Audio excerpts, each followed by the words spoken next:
Obbedisco, which in Italian means I obey.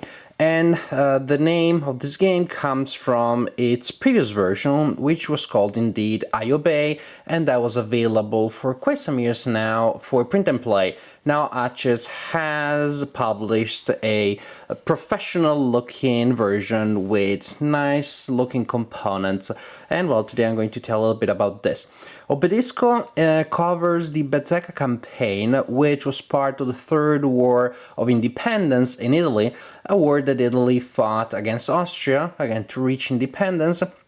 And this particular situation here, we have mountain fighting, which is something you do not see very often in wargaming. It is always a challenging situation to represent. And here, definitely the designer went to quite some extent to capture the unique features of mountain fighting. And the map is indeed pretty restrictive. Pretty much you have a valley that goes up there that way. And then here you have a bifurcation that leads to this other valley.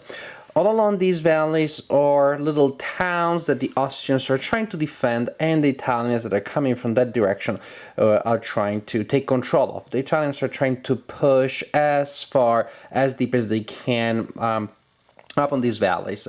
And well, that's pretty much the situation. The Austrians defend and the Italians attack. This is the situation on the board at the beginning of the game. As you can see, counter density is pretty low. There are only 2 Italian commanders on the board. Many more are scheduled to enter later in the game and, well, to start pushing against the Austrians. Units in the game represent commanders, and commanders are stacked with counters that indicate the strength points that the commander has. Commanders also have 2 values. One is the initiative value and one is the command value, and these are used to give modifiers during the game and also used for other functions. This is a chit pull game, and if you know me, if you know my reviews, you know that I always like that. I like the games where you pull chits out of a cup to determine the order of activation of the units. This is exactly what happens here. Units can also activate multiple times per turn when they're chit. If the chit is drawn several times, actually because there are commanders that have multiple chits, there's also an end of turn chit, so you do not know exactly when a turn is going to end. You know that each side is going to get at least one activation. If you draw the end of turn chit before one of the 2 sides got to activate in a turn, well, then you just ignore it. There are also random events to spice things up further. When you draw a chit indicating a random event, then you will roll on this table and you will simply implement the result. Fun stuff, challenging stuff. As you can see here, we have a counter indicating disorder. Now, the status of the units is incredibly important in this game. Yes, there's disorder. Yes, units can end up being routed, but even more important is another indicator of the status of your units, and that indicator is fatigue. Because of the mountain terrain, units get tired easily. You have counters that indicate the changing level of fatigue of your units. I don't know why the camera keeps falling. Gosh darn it. Ghost of Garibaldi, help me here.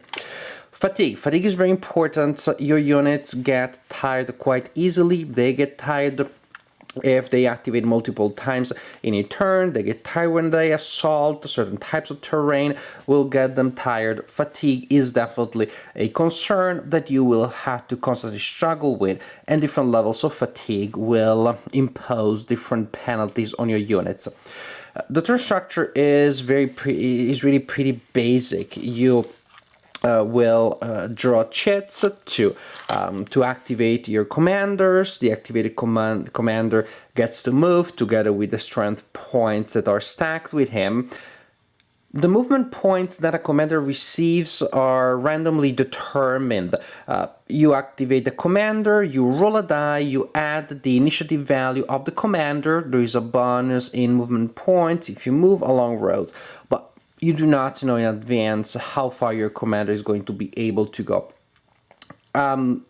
Units do project a zone of control in the axis surrounding them, and there is an extra penalty in terms of movement points that you have to spend when you enter the zone of control of an enemy.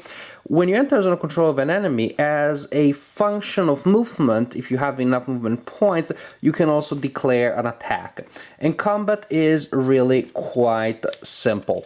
Simply put, both players will roll a die, will add modifiers such as the combat strength of the point stack with the leader combat values, terrain, fatigue and disorder. You can, but do not have to, include morale modifiers, and then simply you compare the two results. As you can see, the differential between the results will give you the result of the fight. But fighting in this game is not particularly brutal. Most of the time what happens is that one of the two sides will have to bounce back. So this is really a struggle of stamina more than almost, well, combat skill of course matter, but the point is that you're trying to exhaust the opponent. For the Austrians this is very important. The Austrians are trying to delay the Italians as much as possible. But the idea is that not many people will die. It is a war of position. It is about gaining, defending positions, and advancing for the Italians up on these valleys. This is, wow, that was quick, but really, this is pretty much it. I mean, I could get into the technicalities, but then this would become a tutorial that is would be much more detailed than it needs to be. What I want to do is to give you a sense of how the game plays. Supplies, actually, this is something that is important, because in order for a force to be supplied, then the unit needs to be able to trace a supply line. That also means that you have to be sure that you protect your supply lines. The Austrians may try to cut the supply lines of the Italians. That's another factor. But the game is extremely simple. It could easily be a beginner's war game. 7 pages of rules. And the pages start, well, the rules pretty much start at the end of page 2. Extremely simple, extremely linear, but I would say there are enough factors that have been woven into the whole to make things interesting. There is a lot of randomness. This is something that you have to take into account. Many don't like this, especially if they're not familiar with war games. As a somewhat seasoned war gamer, I don't mind a luck factor. Also very often play games in solitaire mode, playing both sides at the best of my possibilities. A good degree of luck actually is desirable. And here I think that the game achieves that fine balance between enough luck to keep things unpredictable, but not too much that the game becomes unplayable. Here you have 3 main sources of randomness. You have the order in which the chits are pulled, you have the random events, and you even have random movement. Of course, also combat has random factor, but in a way, I would say less than other factors, because when you are setting up an attack, you know your level of fatigues, you know what you can do. Yeah, there is a level of randomness, but you are taking a calculated risk. You know more or less what your odds of succeeding are. So I would say that paradoxically, combat is one of the least randomized elements in the game, or at least one of the elements in which you have, over which you have some form of control.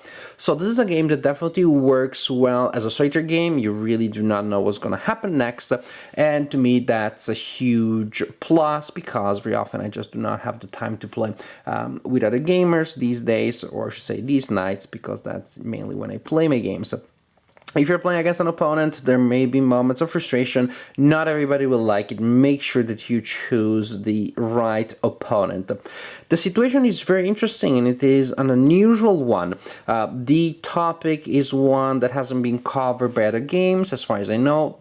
if it has been covered, definitely not by many. It is not one of the most gamed subjects available out there, so that's always a plus for me because it gives me the possibility to learn something about history. In this particular case, it is about the history of my country that I get to understand better when it comes to the specific event. So all good. I like the opportunity to learn about the historical event. I like the overall flow of the game.